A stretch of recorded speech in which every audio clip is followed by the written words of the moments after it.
bienvenue sur Koa's Food.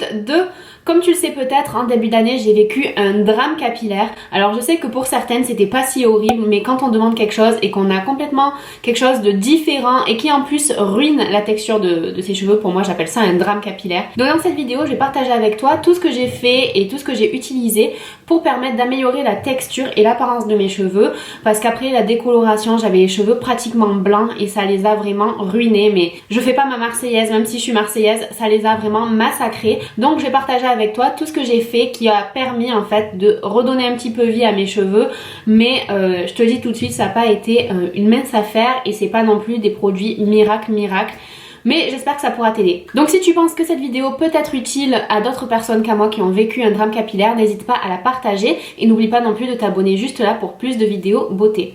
Allez, c'est parti. Donc déjà à l'époque, j'utilisais pas beaucoup d'outils chauffants, c'était assez exceptionnel et à chaque fois que je le faisais, j'utilisais un protecteur de chaleur. Donc c'est celui de Franck Provo jusqu'à 230 degrés et j'en ai toujours été satisfaite. Je sais pas s'il a vraiment fait une différence sur mes cheveux, mais c'est vrai que je l'ai toujours utilisé et moi je l'aime bien. Donc bien sûr après ça, hors de question pour moi d'utiliser des outils chauffants sur mes cheveux, ils étaient beaucoup trop abîmés. Donc depuis février j'ai peut-être dû utiliser des rouleaux chauffants ou des outils chauffants peut-être 5-6 fois depuis février. On est en juillet donc voilà, on va dire à peu près une fois par mois.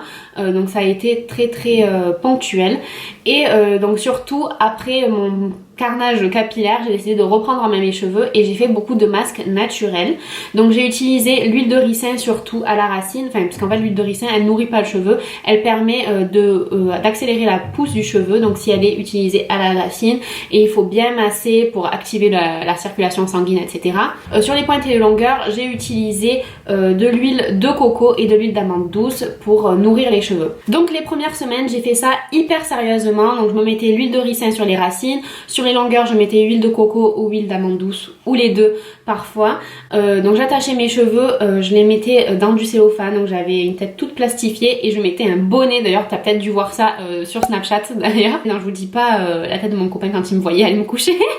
Et je mettais un bonnet en fait donc pour activer la chaleur et pour activer en fait tous les produits quoi, que ça pénètre mieux le cheveu. Donc je le faisais hyper sérieusement et franchement c'est assez lourd en fait comme processus, surtout après pour se laver les cheveux. L'huile de ricin il faut au moins 3 shampoings parce que c'est hyper épais, mais quand je vous dis hyper épais ça fait limite mal de passer sa main dans les cheveux quand on a de l'huile de ricin. Parce que tellement ça tire, c'est vraiment très épais. Donc après je l'ai fait beaucoup moins souvent. Et j'ai aussi utilisé un masque Kerastase, masque intense, qui m'avait été recommandé par la coiffeuse quand je suis allée me faire arranger juste après le drame. Et plusieurs coiffeurs d'ailleurs m'ont recommandé Kerastase, m'ont dit que c'était vraiment génial. Et donc lui pareil en fait, donc le matin, toute la nuit je faisais mon masque aux huiles. Et le matin je rinçais, je me lavais les cheveux. Et ensuite je faisai poser le masque Kerastase toujours dans le cellophane et le bonnet pendant à peu près 1 heure et ensuite je rinçais. Donc vraiment j'ai pris soin de mes cheveux dans les premiers temps à fond et c'est vrai que j'ai vu une petite différence dans le sens où ils étaient un tout petit peu plus doux, mais il fallait se rendre à l'évidence, au bout d'un moment les cheveux sont morts, surtout aux pointes. C'était voilà, on pouvait plus rien faire. Mais c'est vrai que ça a vraiment permis d'améliorer en fait tous les cheveux de transition, parce qu'en fait comme j'avais un tie and dye à la base, c'est vrai que les pointes étaient abîmées. De toute façon les pointes sont toujours plus abîmées que le reste des cheveux puisque ce sont les cheveux, la partie du cheveu qui est la plus vieille. Et donc du coup ça avait vraiment amélioré quand même la qualité là, ils allaient un peu mieux, mais bon c'était quand même toujours horrible quoi. Quand chaque fois que je regardais mes cheveux j'avais limite envie de pleurer parce que c'est une qualité tellement horrible que... Après c'est personnel hein, mais j'avais l'impression que ça faisait vulgaire en fait. C'est bête hein, mais j'avais tellement des cheveux massacrés, des cheveux de paille, que je trouvais que ça faisait vulgaire. Je sais pas pourquoi mais... Et donc du coup j'ai essayé le lissage brésilien. Donc je t'ai aussi fait une vidéo que je te mets dans la barre d'infos et ici si tu veux la voir. Donc comme je te le disais, moi je le faisais surtout pour la question du soin plutôt que pour la question du lissage, puisqu'au final mes cheveux ils ont pas vraiment été lissés parce que de toute façon ils sont pas non plus hyper bouclés, enfin voilà. Mais c'est vrai que je les sentais sentais plus lisses en eux-mêmes, on va dire, comme si ça avait un peu plus refermé les écailles et j'avais moins l'effet paille en fait dans les cheveux. Mais c'est vraiment un processus qui est assez rébarbatif encore une fois, mais je regrette pas de l'avoir fait parce que c'est vrai que sur le coup ça m'a donné un petit coup aux cheveux. Et en fait donc j'avais fait Absolulis et il fallait utiliser les shampoings et après shampoings et masques en fait. Absolulis aussi, donc c'est des shampoings et après shampoings spéciaux, donc ils sont sans sulfate, sans silicone. Alors ce que j'aimais pas trop c'était que le shampoing Absolulis il ne moussait pas, et en fait ça c'est par rapport à l'absence de sulfate, parce que j'ai lu sur internet que les sulfates justement ça permettait de faire mousser le shampoing et donc de répandre mieux la mousse sur les cheveux et donc de mieux laver les cheveux puisque la mousse se répand mieux. J'étais obligée d'en mettre plus, des fois j'arrivais à faire mousser sur une partie de la tête, fallait que j'en remette sur le derrière, bon bref, je trouvais pas du tout ça économique. Et j'ai aussi inclus dans ma routine l'huile Absolulis Suprême qui est pas mal, mais comme tu peux le voir je l'ai pas trop utilisée parce qu'en fait c'est une huile sèche, mais j'ai remarqué que quand on en mettait ça graissait quand même le cheveu, donc j'ai été un petit peu déçue parce que je me suis dit ça c'est une huile que je pourrais mettre tous les jours. Par contre les huiles, faites attention, ne les mettez pas si vous utilisez des produits des outils chauffants parce que ça va cuire le cheveu quoi. C'est l'huile, voilà, c'est, vous voyez ce que ça fait avec un œuf et même vous voyez ce que ça fait avec la peau quand on se met au soleil avec du monoï, on bronze beaucoup plus vite, donc c'est ça va cuire vos cheveux en fait hein. Donc ne faites pas ça si vous utilisez des produits chauffants. Je l'ai pas trop utilisé parce que pour moi ça faisait un effet gras et ça me déplaisait bien évidemment. Et surtout le gros problème de ces shampoings, alors je sais pas si c'est, enfin je pense que les shampoings ont aggravé la chose, mais en fait je sais pas pourquoi mais tous les ans en avril j'ai le crâne qui gratte, voilà, c'est bizarre, tous les ans en avril j'ai le crâne qui gratte et je suis obligée d'utiliser le shampoing Head & Shoulders anti-démangeaisons parce que je sais pas pourquoi à cette période, je sais pas ce qui se passe dans mes cheveux. Avec ces produits là mon crâne était infernal, mais il a jamais gratté autant quoi, c'était insupportable. De là à m'arracher, limite j'avais envie de m'arracher le cuir chevelu, donc j'ai tout de suite, non pas tout de suite parce que sur le coup je pensais pas que c'était à cause de ça, mais du coup j'ai arrêté, j'ai réutilisé mon shampoing Head & Shoulders anti-démangeaison. D'ailleurs on le trouve pas partout, je crois qu'à Auchan ils le vendent, en fait c'est surtout dans les grands magasins, par exemple les petits Casino et tout ça vous le trouverez pas, c'est vraiment Géant Casino, Auchan, les grands Leclerc, etc. Et donc du coup avec ça, en un shampoing déjà la tête elle gratte beaucoup plus tard, et en deux shampoing c'est fini, elle gratte plus. Donc du coup avec Head & Shoulders il y a des sulfates, il y a des silicones, et j'ai dû reprendre part à ce marché là. Et d'ailleurs ça a aussi impliqué le fait que j'ai arrêté de faire des masques naturels, puisque j'ai eu un commentaire en fait sous ma vidéo désastre capillaire où je disais je fais des masques naturels et tout, qui m'avait dit ouais franchement avec tous les sulfates que tu mets sur tes cheveux lol, le masque naturel il va jamais rien faire pour tes cheveux, il atteindra jamais. Je trouvais ça un petit peu méchant parce que moi j'y connais pas trop en cheveux, donc pas besoin de me le dire sur ce ton là. Donc du coup je me suis dit bon effectivement si le silicone en fait enrobe mon cheveu, peut-être que les produits naturels vont avoir beaucoup plus de mal à entrer dans mon cheveu, donc je me suis dit tu sais quoi, je vais même plus en faire, voilà. J'en fais plus de perte de temps, vu que de toute façon je suis repassée au truc silicone et tout ça, tant pis, je sais que c'était pas une bonne chose, il faut quand même que j'en fasse histoire de dire que j'en fais. Du coup je suis repassée donc à ce truc Head & Shoulders et j'ai réutilisé encore une fois mon masque Kerastase qui est très bien et qui me donne entière satisfaction. Mes cheveux donc ont poussé naturellement, mais aussi je pense que tous les masques à l'huile de ricin que j'ai fait dans les premiers temps a vraiment boosté la pousse. Ouais, par contre je vous dis pas tout ce que j'ai perdu comme cheveux, autant les cheveux cassés bien sûr, mes cheveux c'était horrible, genre à partir de là mes cheveux ils étaient tout raides tellement ils étaient secs, donc ils se cassaient beaucoup, et j'ai perdu beaucoup aussi à la racine, donc je sais pas si c'est le fait d'avoir utilisé tous les produits chimiques en fait sur mes cheveux, mais voilà, 2 mois après, le cycle du cheveu c'est à peu près 2-3 mois, et 2 mois après j'ai perdu une quantité de cheveux mais inimaginable quoi. Et puis là récemment donc mes cheveux ont bien poussé et du coup je me suis dit là j'en peux plus, j'avais vraiment effet paille, là j'avais l'impression d'être un épouvantail. Et donc du coup je me suis dit allez c'est trop tard, je coupe. Au bout d'un moment je veux dire on est obligé, on n'a plus le choix. Donc là c'était fini quoi, c'est sûr que je pouvais plus rien faire du tout pour les pointes. Donc j'ai coupé et vraiment je suis trop contente parce que j'ai plus ce côté paille horrible que je trouvais vulgaire, alors que voilà, j'ai coupé à la clavicule et franchement ça me fait vraiment trop du bien. Alors bien sûr mes cheveux ne sont pas encore remis totalement de cette mésaventure, je pense que j'ai encore 10 cm à couper, donc je vais attendre, je pense qu'à la fin de l'année je les recouperai encore au même endroit et ensuite je repartirai sur une base saine. C'est vrai que même si pour l'instant ils tiennent le coup, je sais qu'ils sont quand même secs et abîmés, et au bout d'un moment, allez on arrête de se voiler la face, ils reviendront jamais.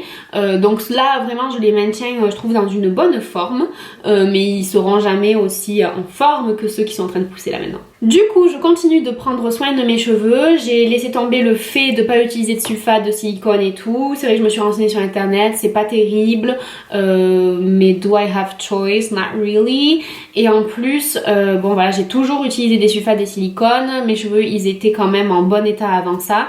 Et puis bon alors après il y a les pour et les contre, mais sur certains sites ils disaient oui et tout, il est pas prouvé que ça fait pas du mal aux cheveux, pas patata. Bon après je suis je sais que le silicone ça enrobe le cheveu, ça le truc pas, bref, débat clos. En ce moment je suis en train de tester une nouvelle gamme de shampoings, donc de la marque aussi qui est Miracle Moist, donc c'est à dire hydratation miracle. Donc il y a le shampoing, l'après-shampoing et le soin miracle en 3 minutes. Donc je les ai pris parce qu'ils sont particulièrement dédiés aux cheveux secs. Donc il y a l'huile de macadamia, des trucs comme ça qui sont censés vraiment rebooster mes cheveux, nourrir mes cheveux. Et le soin, justement celui-là, le soin 3 minutes, il est fait donc pour nourrir et pour apporter brillance. Alors personnellement je trouve pas que j'ai les cheveux beaucoup plus brillants, mais c'est vrai que mes cheveux sont très doux suite au lavage avec toute cette gamme. Ils sont très doux, ils sont plus légers j'ai l'impression, et ils sentent divinement bon. Cette gamme, l'odeur, mais quand je l'ai reçue en fait, parce que je l'ai commandé Doctoly, quand j'ai ouvert le carton, l'odeur a explosé dans mon nez, mais ça sent trop bon, il faut vraiment que vous alliez au moins les sentir. Ils étaient tous fermés, hein, je veux dire, il n'y a rien qui a coulé ou quoi, mais quand j'ai ouvert le carton, ça sentait tellement bon. Ça sent une odeur un peu de barbe à papa, alors je sais pas parce que ça fait très longtemps que j'ai pas mangé de barbe à papa. Toute la gamme en fait elle est à l'huile de noix de macadamia d'Australie qui infuse ses principes hydratants au cœur des cheveux secs et abîmés pour aider à les nourrir et à les adoucir.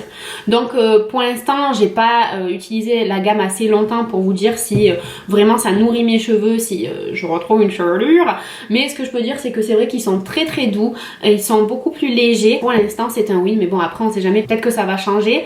Je vous dirai ça sur Snapchat. Et on m'a posé des questions, on m'a demandé si j'avais changé ma couleur de cheveux parce que effectivement depuis le moment où je me suis fait arranger les cheveux, je n'ai plus du tout la même couleur, je sais pas si vous avez remarqué. Eh bien non, je n'ai pas du tout changé ma couleur de cheveux. À l'époque quand je me suis fait faire la couleur, la coiffeuse m'a dit ça va pas tenir, vous avez les cheveux trop abîmés pour que ça tienne, donc ça va dégorger et tout. Acheter un shampoing pour la couleur. Donc j'ai acheté celui-là de Franck Provost qui est sans silicone. Shampoing professionnel, protection et éclat pour la couleur. Alors autant vous dire que c'est comme si j'avais jeté une balle dans l'eau, hein. Ça n'a fait aucun effet. Non, pas une balle dans l'eau, une balle dans l'eau ça. C'est comme si j'avais jeté une feuille sur l'eau. C'est comme si j'avais soufflé dans le vent, voilà. C'est comme si j'avais soufflé dans le vent, ça n'a fait aucun effet dans le sens où à chaque fois que je me lavais, l'eau était noire, voilà. Ça a fait pendant un mois. Alors à raison de 2-3 shampoings par semaine, je peux vous dire que j'en ai perdu la couleur. Comme ça allait du plus foncé au plus clair, alors je peux vous dire qu'ils étaient blancs mes cheveux, du coup ça me fait un tie and dye et j'aime bien, ça fait joli. En plus là, j'ai les cheveux qui repoussent, mais je trouve que la couleur en fait elle choque pas, en fait ça fait quand même un genre de dégradé. Donc je pense que je vais rester comme ça parce que de toute façon j'ai plus du tout envie de mettre des produits chimiques autres que les shampoings, j'entends, mais j'ai plus envie de faire de couleurs et de trucs comme ça sur mes cheveux. Je vous avoue que quand je vois des super, j'ai déjà posté des photos de cheveux trop beaux. Je vous avoue quand je vois des tie and dye un tout petit peu plus intense, oh là là ça me fait tellement envie, mais je sais que mes cheveux là ils sont morts dessous si je fais ça, c'est fini quoi, j'aurais plus qu'à me les couper ici, voilà. Salut! Moralité, la coupe était vraiment indispensable. Je veux dire, quand on subit une attaque capillaire de cette sorte, obligé de couper les cheveux au bout d'un moment. Donc je voulais pas le faire trop tôt pour pas avoir les cheveux trop courts, mais c'est obligatoire, voilà. En plus quand vous coupez les cheveux, si vous avez eu ce genre de problème, je vous conseille de couper, voilà, moi j'ai coupé tout droit. Je vous conseille pas du tout les dégrader parce qu'en fait en les coupant droit ils vont avoir plus de texture, en fait plus de tenue, que si vous faites un dégradé et que déjà ils sont abîmés et si en plus ils sont fins comme les miens, ça va vous faire vraiment un petit peu style queue de rat en fait, et ça va pas donner ça va pas donner l'impression d'avoir des cheveux en forme, n'importe quelle longueur que ce soit, mais de couper droit pour essayer de leur redonner un petit peu du corps et de l'esprit. Donc maintenant mon projet capillaire c'est de continuer de faire attention à eux, donc je vais essayer de reprendre les masques naturels etc, même si là par 30 degrés je suis pas sûre que je fasse la technique du cellophane et du bonnet. Tant pis entre guillemets pour les sulfates et les silicones parce que là j'ai tellement de produits, tout ce que je vous ai montré là, il n'y a rien qui est terminé. Le truc il est méga lourd, j'ai dû utiliser ça. Là la gamme elle est neuve. Heureusement le Head & Shoulders mon copain l'utilise. Ça c'est pas terminé non plus. Voilà, donc j'ai juste ça non plus c'est pas terminé.